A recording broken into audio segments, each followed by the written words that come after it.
Are you a podcaster? Maybe you've got that big idea and you're looking for a network to join.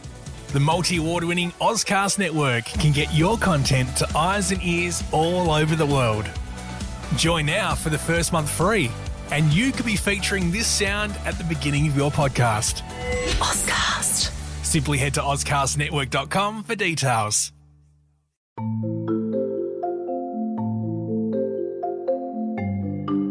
Thank you for downloading and listening to This Pathological Life. If you're interested in continuing the story, we have a second series called This Medical Life. Please download it and subscribe now. Dr. Travis Brown, why do we need a podcast called This Pathological Life? Every disease has its own story to tell. So we're going to tell them.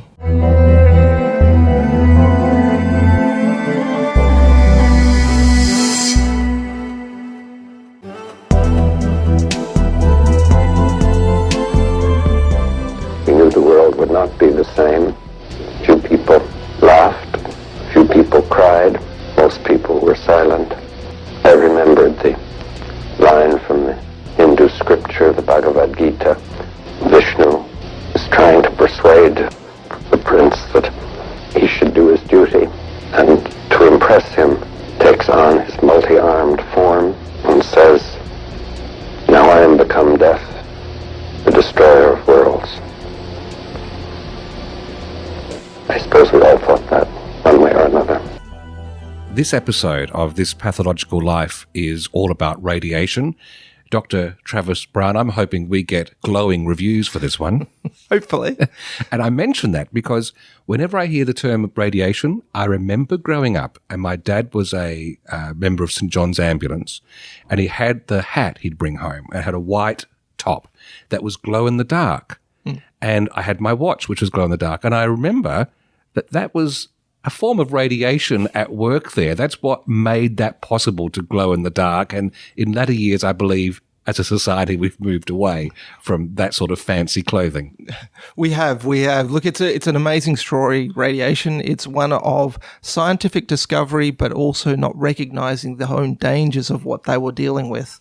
Our story starts in 1934 when a patient would have turned up to a hospital. She was 67 years old, and she would have been experiencing progressive weakness and lethargy, probably issues with bleeding. She would have had increased infections. The investigations on her would have established that she had anemia.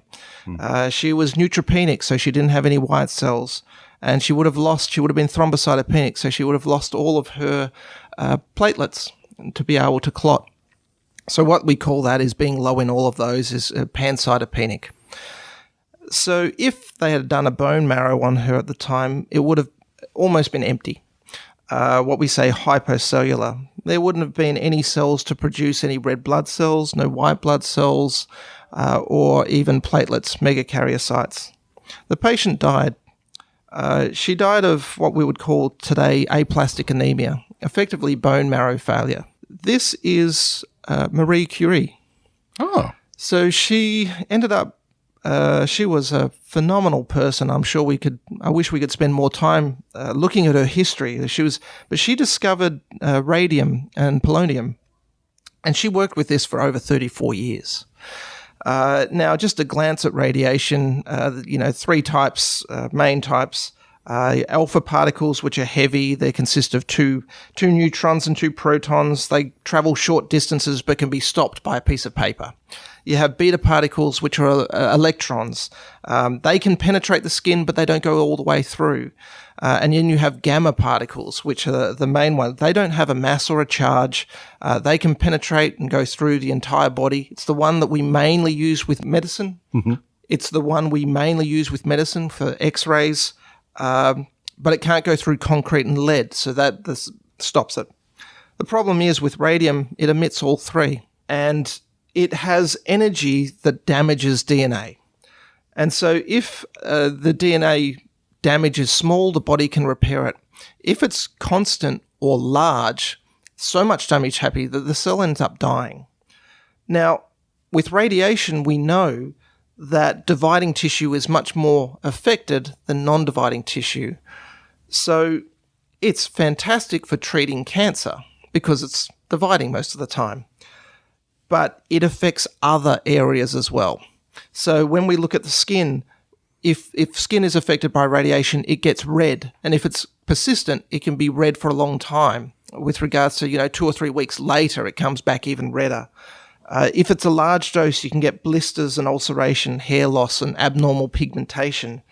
The bone marrow is very, very sensitive to radiation. And so you will get, if it's a low dose, a transitory loss. If it's too long, again, as Marie Curie, it eventually will end up killing all the cells. Gastrointestinal, again, because you're dividing, constantly replacing that radiation affects that. And reproductive organs, such as testes and ovaries, too much will result in sterility. That's why I don't wear glow-in-the-dark underpants. They had those. Oh, did they really? Yeah, they did. And that was the thing. You have eyes. If your eyes are affected, it becomes opacified. And so you'll get cataracts from the radiation that comes on through. But they didn't know this. They didn't know that this is what radiation could do. They discovered it.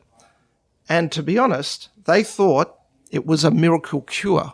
So then if we look at Marie Curie, she was a remarkable woman. And we're just going to go cursory past her, but she was born in 1867 in Warsaw. Her parents were 2 teachers.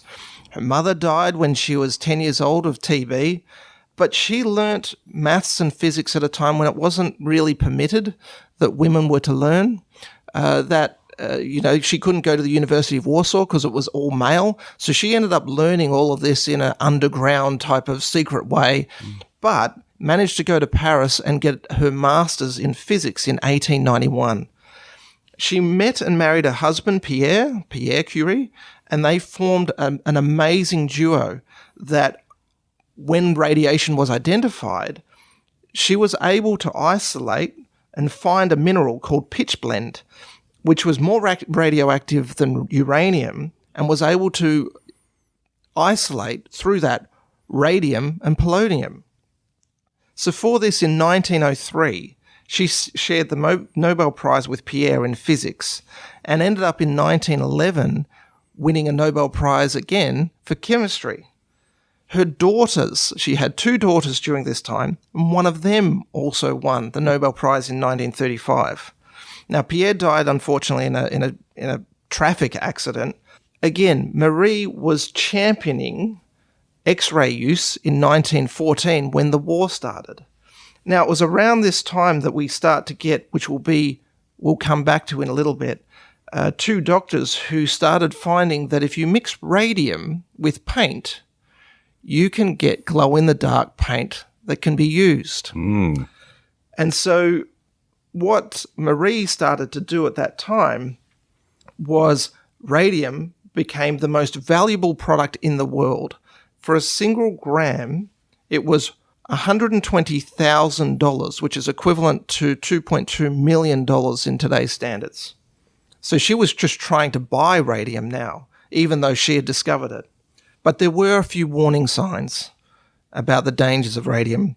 Pierre Curie, when he was alive, said that he didn't trust a kilo of pure radium because it was likely to burn off all of his skin, destroy his eyesight, and would probably kill him. Again, the warnings were there, but this was a fantastic new product coming through.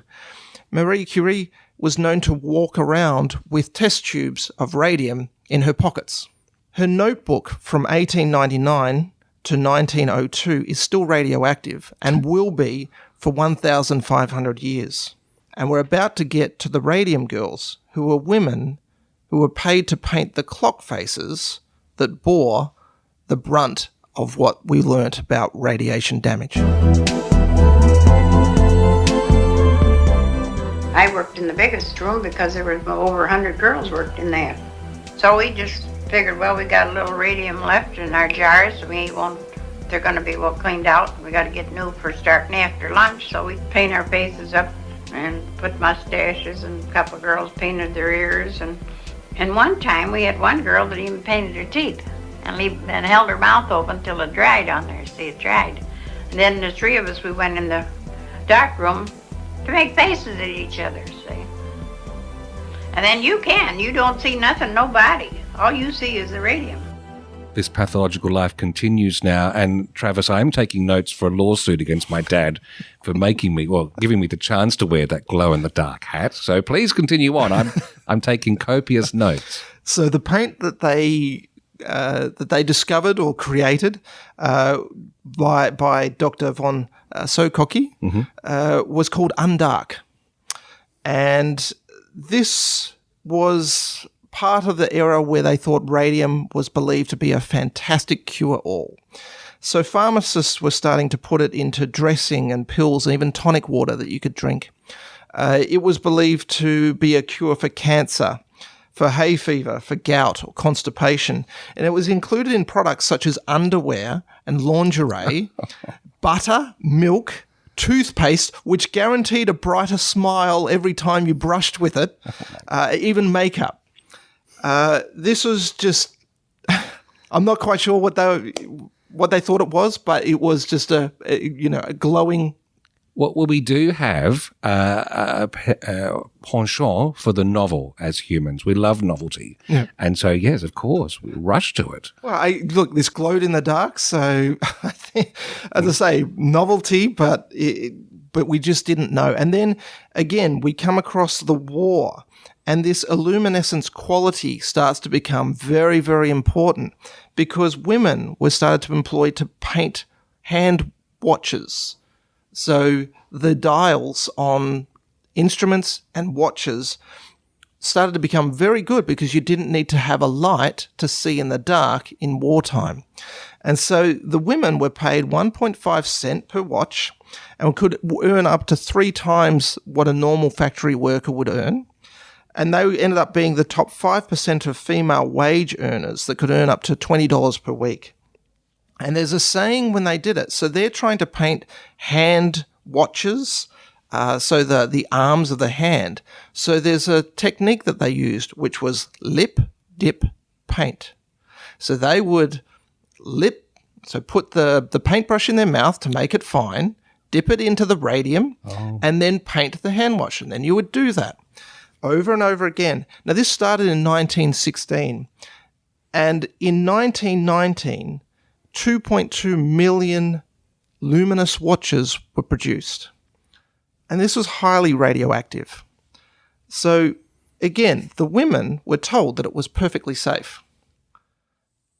Some of the women even painted their nails, their teeth, and their faces with the paint because, again, it was a novelty.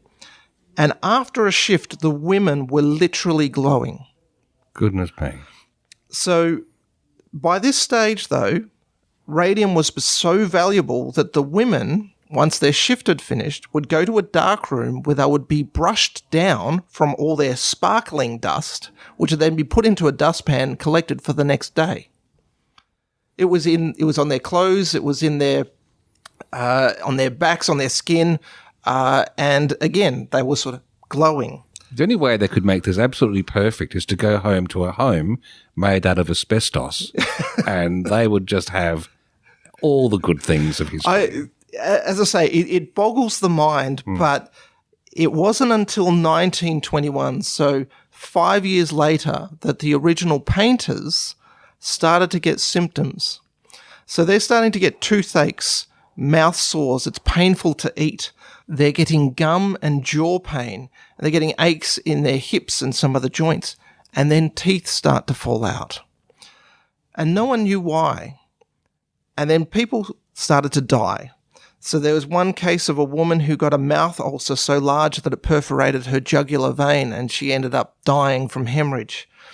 There's another case of a woman whose jaw was so decayed when her dentist saw her, he simply just pulled it out of her mouth.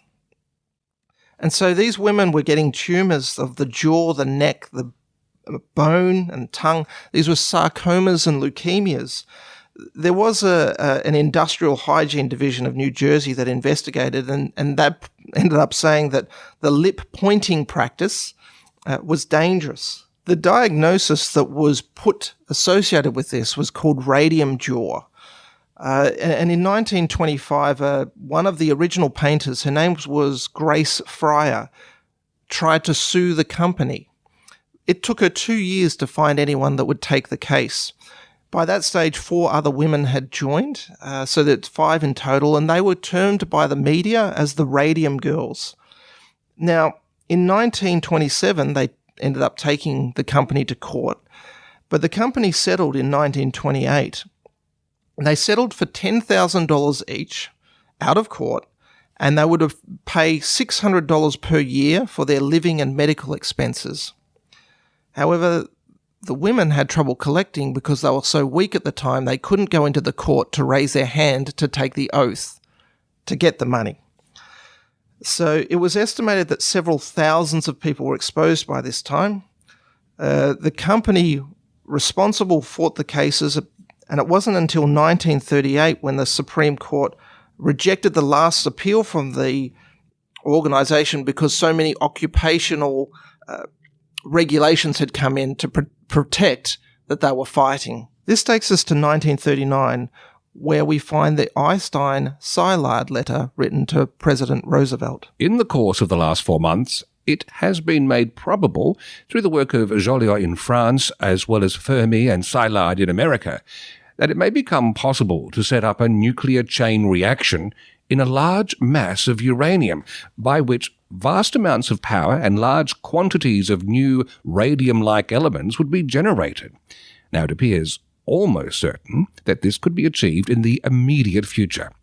This phenomenon would also lead to the construction of bombs, and it's conceivable, though much less certain, that extremely powerful bombs of a new type may thus be constructed.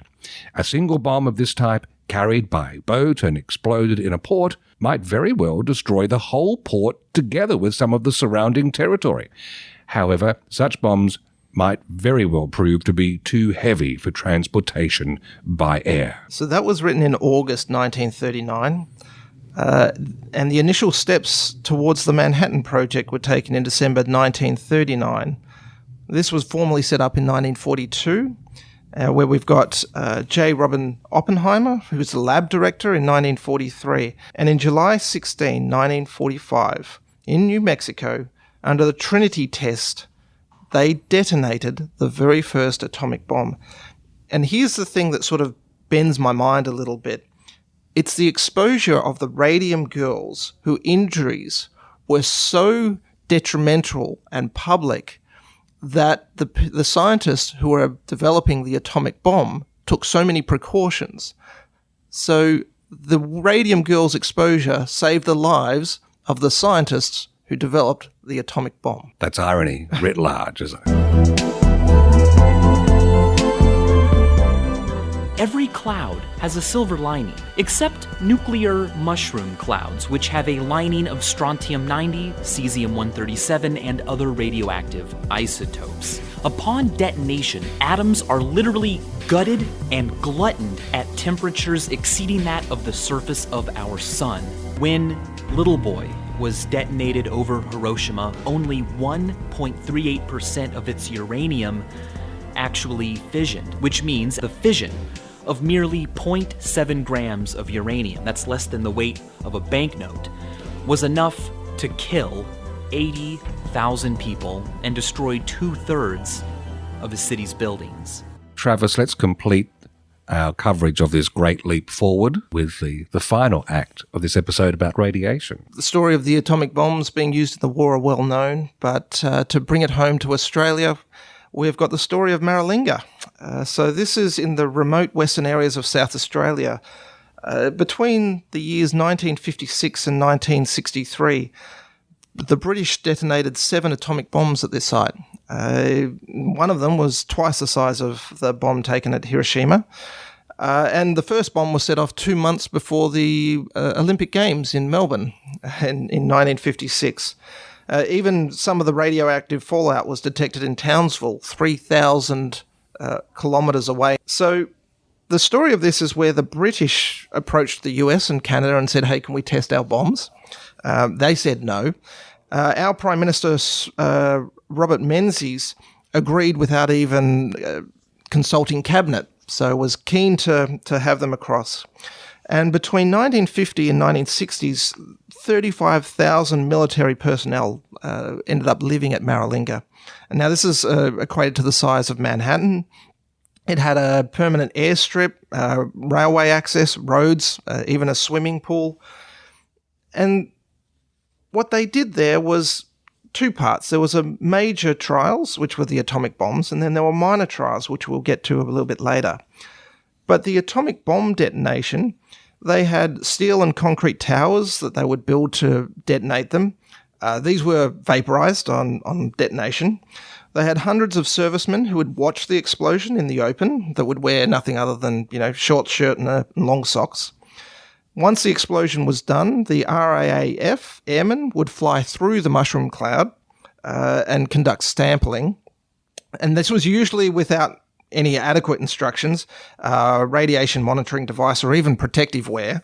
And the servicemen responsible for decontaminating the aircraft were then also exposed. Of the minor trials, over 200 of these experiments were conducted over 10 years. And this included setting fire and exploding things like uranium and plutonium to see what would happen when they used conventional high explosives on them. And the problem with this is the explosions are powerful, but this highly reactive material would just be dispersed, but not go too far. So the problem with all of this that I haven't even mentioned, and clearly they didn't really care about the forgotten people who were in the area. Now, I would say forgotten, but I think they were just probably ignored. There was one person responsible for locating and warning the indigenous inhabitants called the Anganu people.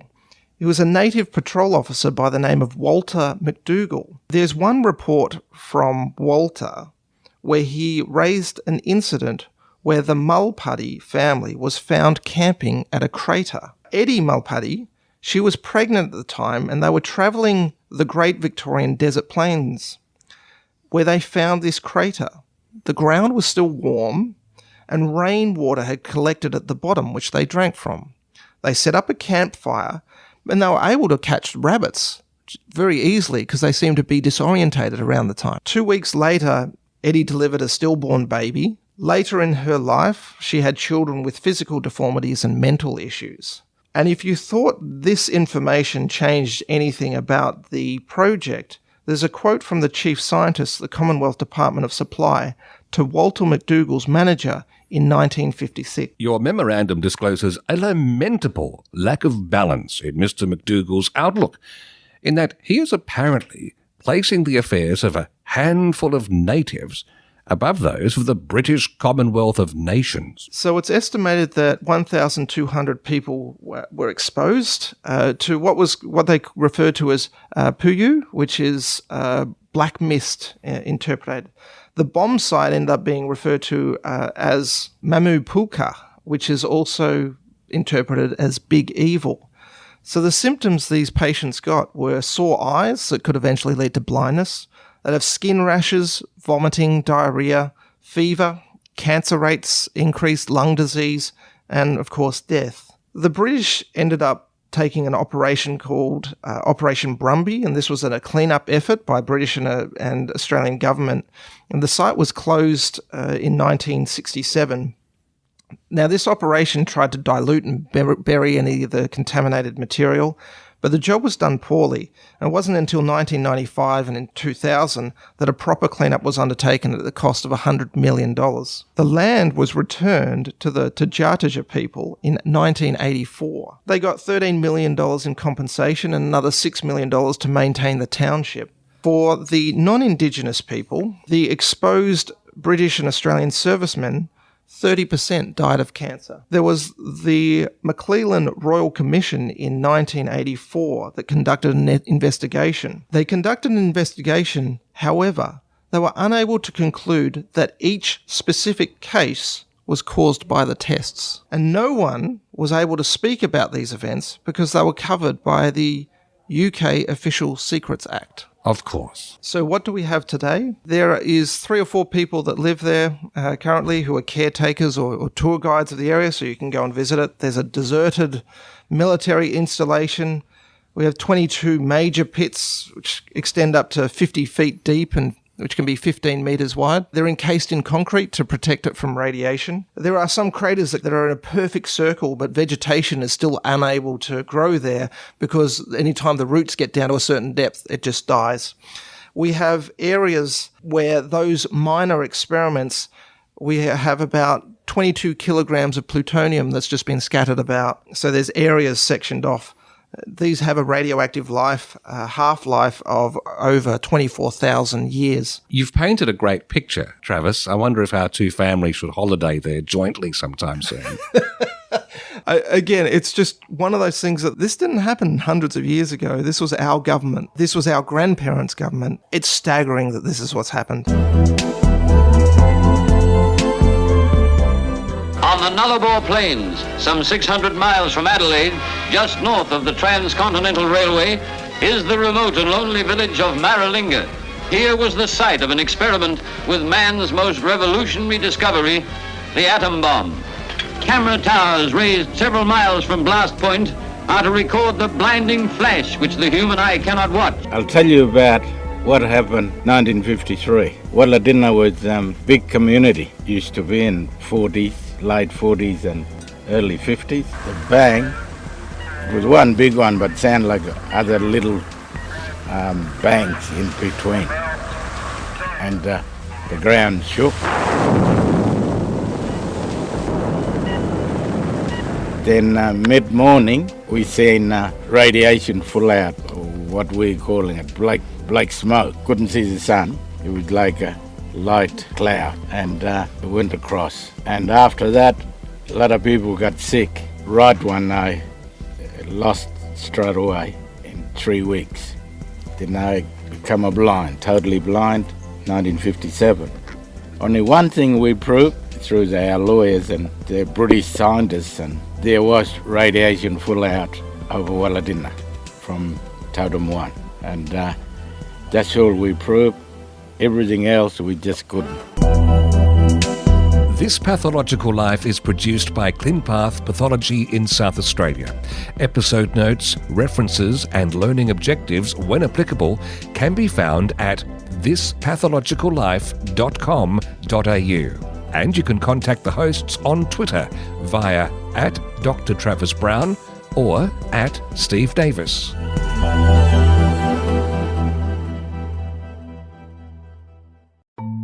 Thanks again for listening, and just a reminder, if you haven't done it yet, have a quick search in your podcast app for our second series, This Medical Life.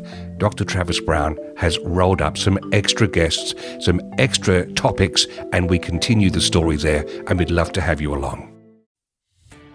Are you a podcaster? Maybe you've got that big idea and you're looking for a network to join. The multi-award-winning Ozcast Network can get your content to eyes and ears all over the world. Join now for the first month free, and you could be featuring this sound at the beginning of your podcast. Ozcast. Simply head to ozcastnetwork.com for details.